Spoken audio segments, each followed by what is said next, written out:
attached to this event? Oh, that's a great question. I'm going to cheat and say all of them, especially because I really want to honour the fact that one of the things that I found really interesting was that in the previous congresses you said there was one key element, Yep. and I can't remember if it was you or Tara said, well, we've chosen the 4 elements. So I really made that.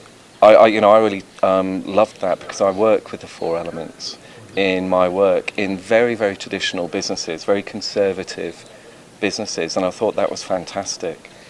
And it's really interesting. So I did the exercise where I asked everyone, okay, here's Earth. What do you think of Earth? What do you think of what words come to your mind when you think of water, air? Right. And it's a very, very alchemical process that I was taking people through. First with the keynote, where we go on the outward journey from, okay, yeah, we know the Green Spa Network, we know what we're trying to do, we know where we want to take our businesses. But I wanted to actually take them through this process, straight into the fire and into the liminal state. And I know that certain people were experiencing a bit of liminality, feeling a little bit lost, not wanting to feel a bit silly if they didn't quite know what question to ask. But that's all part of the course. That's good, because then on the second, in the second and third sessions, we could start to bring them back and really help people, really understand the insights that I was trying to work with. And it's the fact that I was saying to a few people, yes, it's an alchemical process to go through the 4 elements, but it's actually quite amazing if you do exactly the same exercise with very, very kind of straight accountancy business people, and you just let the elements inspire people. Don't use the language of alchemy. Just say, right, guys, what do you think of, what words come to your mind when you think of Earth? Oh, it's like solid, grounded, fixed, safe and safety, security. There are wonderful qualities associated with every element. But then it's interesting, without even trying, some people, it's a strange question for the first time, because people are realizing that maybe thinking has different qualities at different times. And it's a way of helping people to realize that, sometimes I'm a bit fixed. Sometimes we're trying to come up with new ideas for new products or services. I'm trying to inspire people. I'm a bit fixed. I'm not so fluid. And it's a way of allowing leaders especially to come to their own realization. So in fact, it's an incredibly gentle exercise, but in fact it's quite deep, that it allows people to think, maybe we do need a bit of fire. Maybe when we are going through this change process, it is going to hurt a little bit, but when you really tap into the why, and we were doing stuff with Larry, finding your why, when you've got that why, that takes you through the fire, that is going to carry you through to the other side. And there was a great conversation, we were talking about customer experiences with soul this afternoon, and I sat down and 1 or 2 people were saying, oh, Simon, what did you do in this situation? Talk about customer service. And there was one chap, and he was saying, I really think in our spa, our organisation, we struggle at the S stage. It's not quite inspirational what we're doing. And he could see how this very simple process, and it's fractal, it's a circular process, there's no levels, there's no superiority. One element is not superior to the other. It's about what element is appropriate in terms of what particular process or project or type of dialogue you're having. And he could then see, we need to just work on that bit of the element. So for me, in terms of my experience of everyone at Green Spa Network, Larry and I, we really tried to make sure that there was a lot of space for people to talk and share.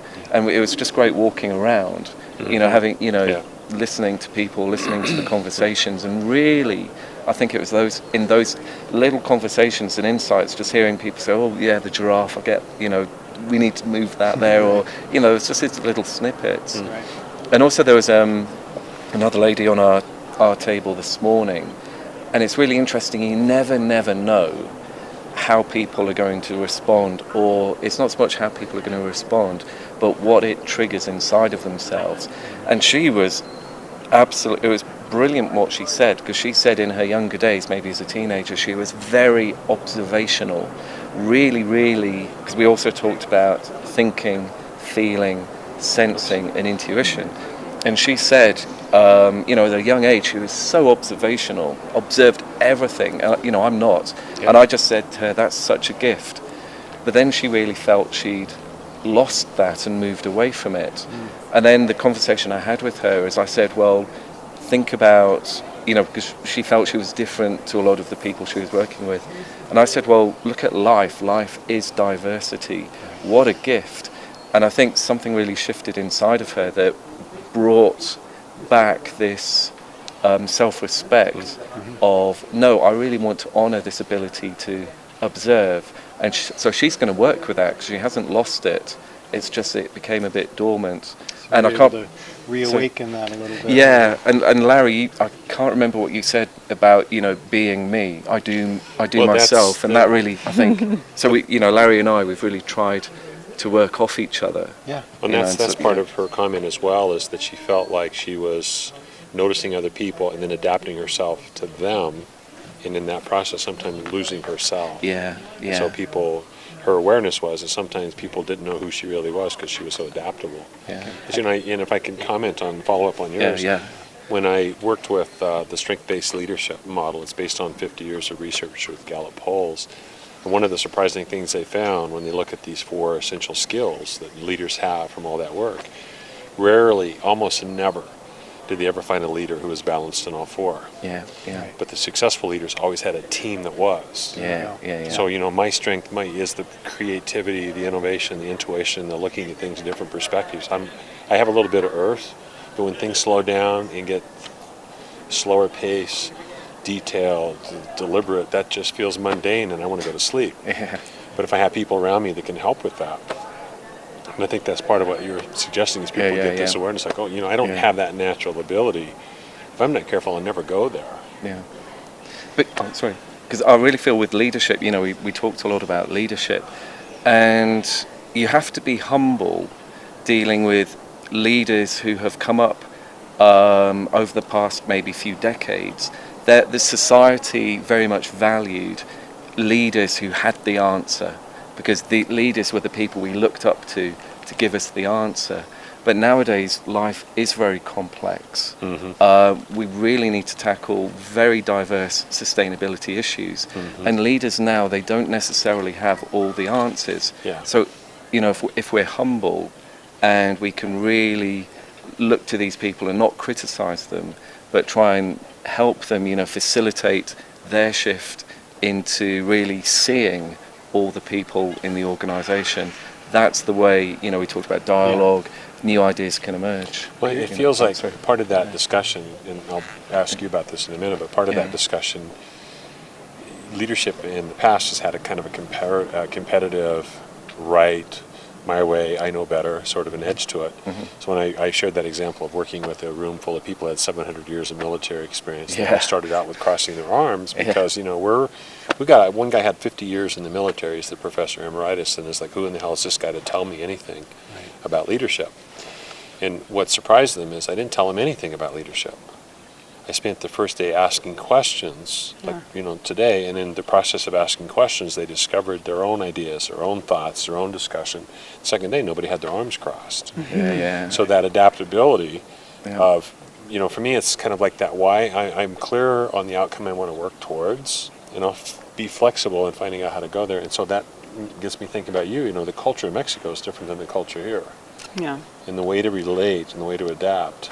But the interesting thing, for me, just to kind of bring this all in, and back to where we were talking about the elements, there are some basic human conditions. And so whether culture has a filter there or not, there's a makeup of the human being, there's a mental capability and faculty, there's the emotional capability and faculty. So when a leader, whether it's a leader of a tribe or the leader of a multi-million-dollar company, has to make a decision on what's best for the group or the best direction to go in, I think that place of humility is so important because it allows all of those faculties to come together, and it allows that decision to be made from a place that's integrated into the whole and into a system that is a living system and not just a mental dead economic decision making. And that beautiful ebb and flow of the elements, that you have this rhythmical system that goes back and forth between when the air is active or when our mental faculties are active or when our emotional faculties are active, and that allow us that kind of,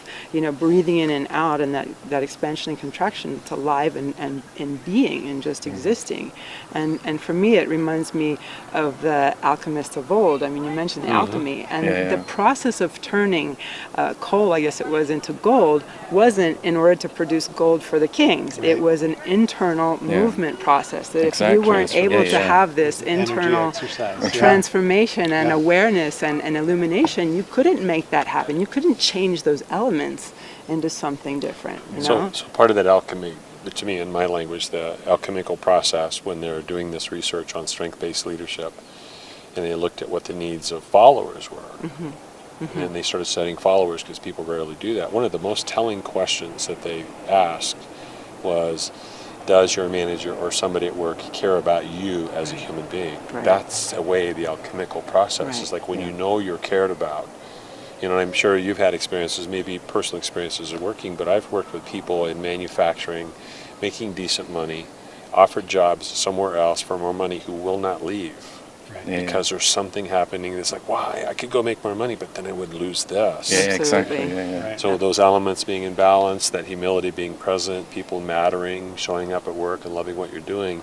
So, whether it's customer service with soul, or treating each other at work in a customer service with soul manner, or what have you, it's like that the same principles we've talked about here come out. Yeah.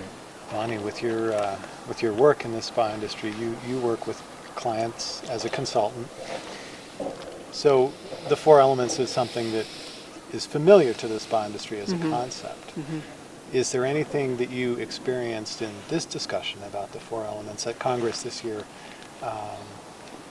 that has altered the way you might approach what you do with my client? Yeah. Hopefully so. I mean, I know it's fresh, but what did anything occur to you that you're like, oh yeah, I got to go do that? Well, that's a great question too. I mean, really, I think in every project, and since I began in the spa industry, or even from the very beginning of working with massage and healing, it was always for me searching for that place where humans are more similar and not where they're distinct. Right. So looking around the world and healing cultures and in medicinal plants and in different techniques, it's always, for me, the inspiration is going back to a place where we're all that one, where we're all really sharing physical makeup and also, a kind of matrix that we're part of. And so, that is something that I always have as a bottom line in trying to interact with clients, whether they're developers or whether it's the actual therapists or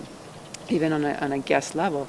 But what's stuck with me so much that Simon did a fantastic way of bringing this forward is that hologram. It's like we are one, but we are also so individual in that in that consciousness that whatever that person is thinking contributes to the whole, and whatever the whole is feeling as a whole is affecting that individual. So for me, it's just brought it home a lot more that I'm relating to something that is both internal and external all the time.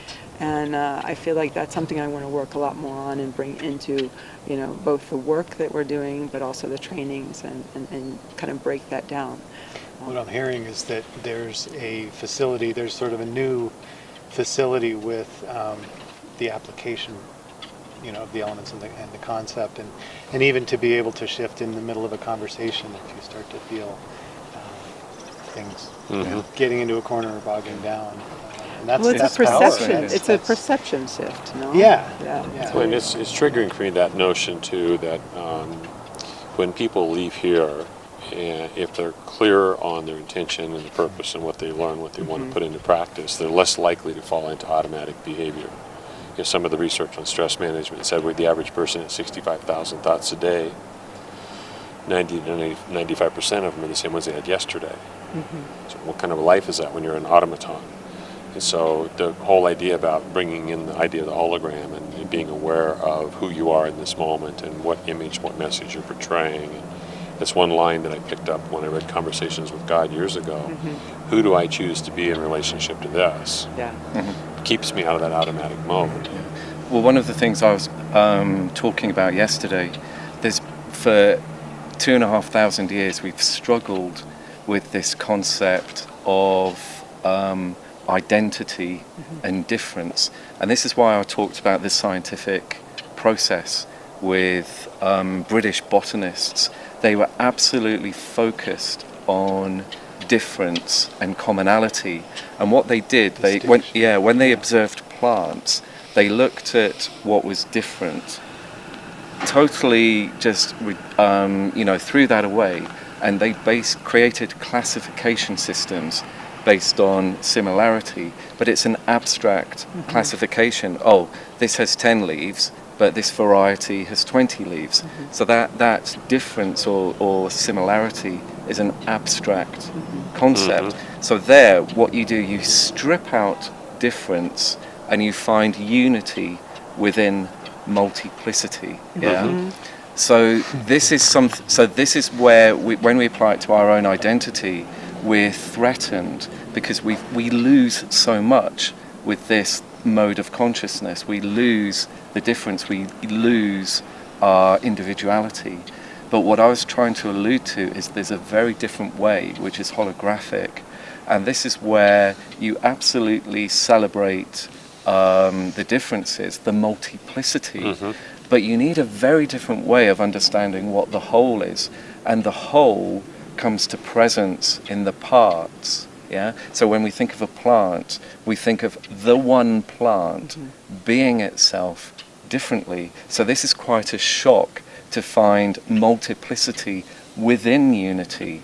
With a holograph, you can split it up, and you still get the whole hologram. So I don't know if this is making sense, but this is something that's quite tough. How on earth you can make a division and still, you can cut something up, but it still retains its wholeness.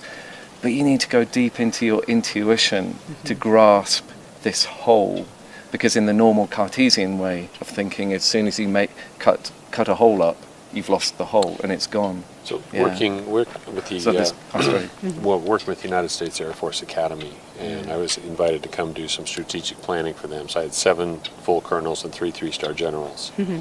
And they come out of a culture where they're beginning this meeting defending their turf. And the new superintendent was like, that will not happen.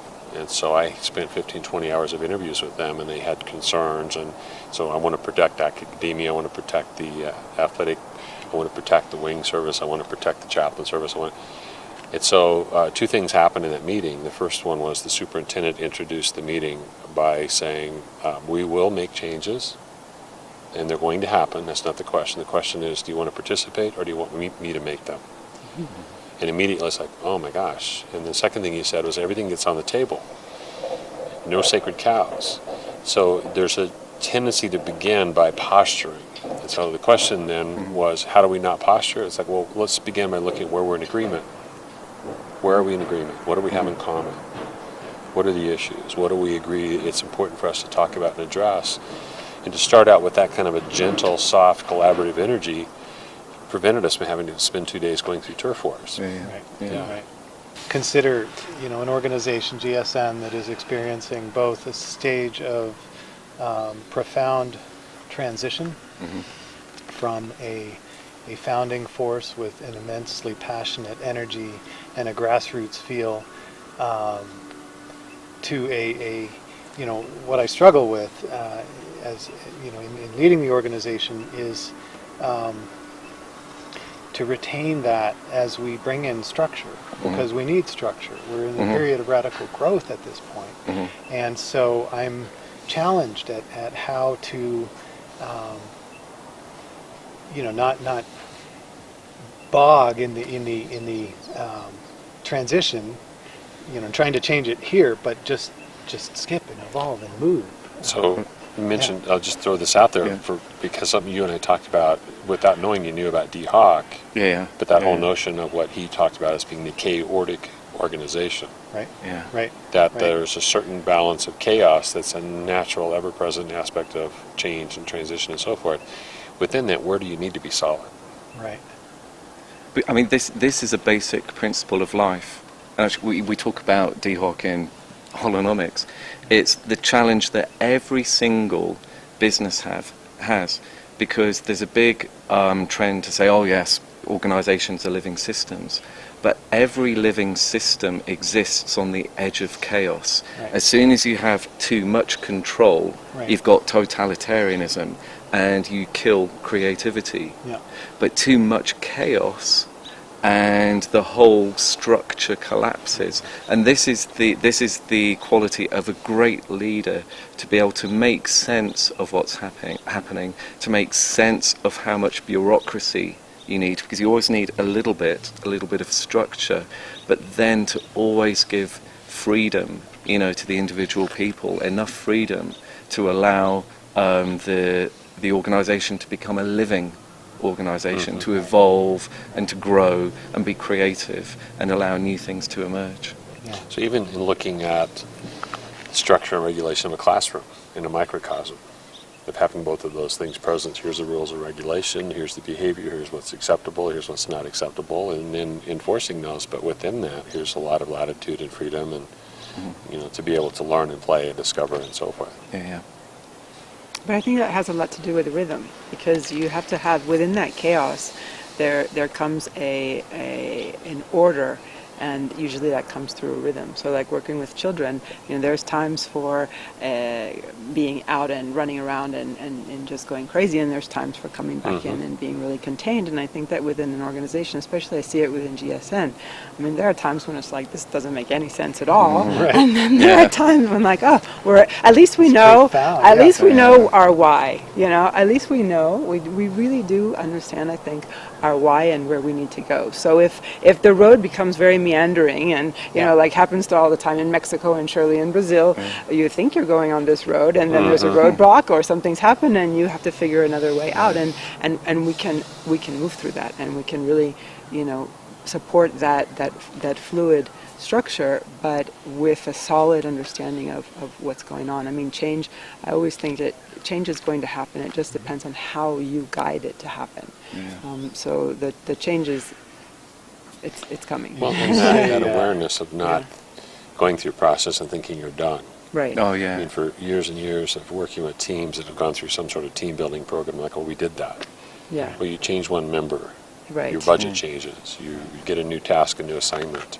And the thing I find consistently is that first phase of team forming and getting a sense of who's here, why are we here, what's our purpose, how do I contribute. The better people do at that, the more they are capable of flowing with that rhythm later on. That's true. And that's the place where most teams just don't bother. That's true. Yeah. So when they get under stress, people dig in, the people who need that earthiness, that concrete, it's like, we've never done it that way before. It's like, well, excuse me, this is not before. Yeah, It will never exactly. be before Yeah. again, ever. Exactly. And by the way, before it didn't work all that great either. Let's not go back there. Yeah. That brings up another idea I haven't had a chance to process yet, so let me just throw it out there. And that is a little note I took, I think on the first day, yesterday in the morning. And Seems like that boy, long ago, the time- first day. Time really Well, transforms time was there, during yeah. Congress. Yeah. And the note was, I notated it in a way to follow up later, and it was that repetition is a counterfeit idea. And where I was going was that concept of repetition, there's so many different ways to go with it, but it sounds like it struck a chord with you. So what are you hearing when I say Well, that? you were overexhausted, and I think it's just the equivalent of being on drugs. Could have been just a caffeine You're deficiency. You're funny. It was But- an insight. Yeah, well, and it came from the idea that nothing happens the same way twice. and to think, okay, well, let's do that again, or get bored with something. I mean, give me a break. There's always something to see, always something new to find if you're open to seeing it. Yeah. On that left right Sorry. thinking from last year, Yeah. that's that whole model of a lot of organizations address problems today by first and foremost going into the past and find out what worked before, Right. which means we're dooming ourselves to repeat at the most incremental change from the past instead of looking to the future and going, wait a minute, what way are we really being called to adapt, to adjust, to develop new skills, to approach this differently? Yeah. How do you see that? It's interesting because I was trying to talk about repetition in relationship to a play. Right. So imagine Hamlet, and there's one version of Hamlet happening in London, and then maybe a few weeks later you see the poster in Manchester, and it says, instead of saying Hamlet, Manchester, it says a copy of Hamlet from London. You'd be like, hang on a minute, a replication of, if you saw that on a wall, you'd think, that's a bit weird, that's something's, Right. it's just not right. Repetition, that's counterfeit. And this is what I was trying to say, because you don't ever repeat meaning. Yeah? You can't possibly repeat meaning. And when someone tries to repeat meaning, it's counterfeit. It's not that. So what you have to do, you go deep into your intuition to get in contact with the being of what it is that you're looking to grow. Yeah? And so the being, it's not, you don't ever repeat or replicate something, because something always has unfinished meaning. What happens is that the being itself can expand so that something can be itself in many different ways. Now I'm getting excited. Does this make sense? I'm thinking about branding right now. So Exactly, a shifting into brand that. is a great example. Yeah. And the phenomenon of brands that have such passion behind their whether it's an organization, GSN, or a product company, or a spa, it's very common for a leader of a brand or an owner of a brand, somebody who owns the brand, not financially, to want to set that and hold it, and set the meaning maintain in it. stone and fix the meaning and be of that. afraid to have a lot of fear around Mm-hmm. letting it go and expanding. And sustainability in our world nowadays is moving so quickly, and there's so much opportunity for change. That's challenging for leaders and can be scary. And if you're so set in stone, you miss the way new meanings can arise from the actual users or clients. Or your customers, Right, because you don't see it. you will fail to see that and fail to embrace it. Right. Right. If I could summarize, we talked a lot about biomimicry, and we've talked about living organizations. But what I wanted to bring to Green Spa Network was this concept of what really is a living system. How do you really get into the meaning of a living organic system? And when you've got that, then you realize that we can say to some extent that brands are living, because it's exactly the same way of thinking, the movement of thinking, the unfinished meaning and the perpetual coming into being. These are the authentic qualities of living systems, but we can't intellectualize this. You have to connect at a much deeper level, and that's why we did the crazy stuff we did. Because it's like, okay, we're going to have to go deep if we're going to really grasp hold of that insight. But once you've grasped the insight, you really know how to apply it right across the board to any particular aspect of your business or personal life as well, of course.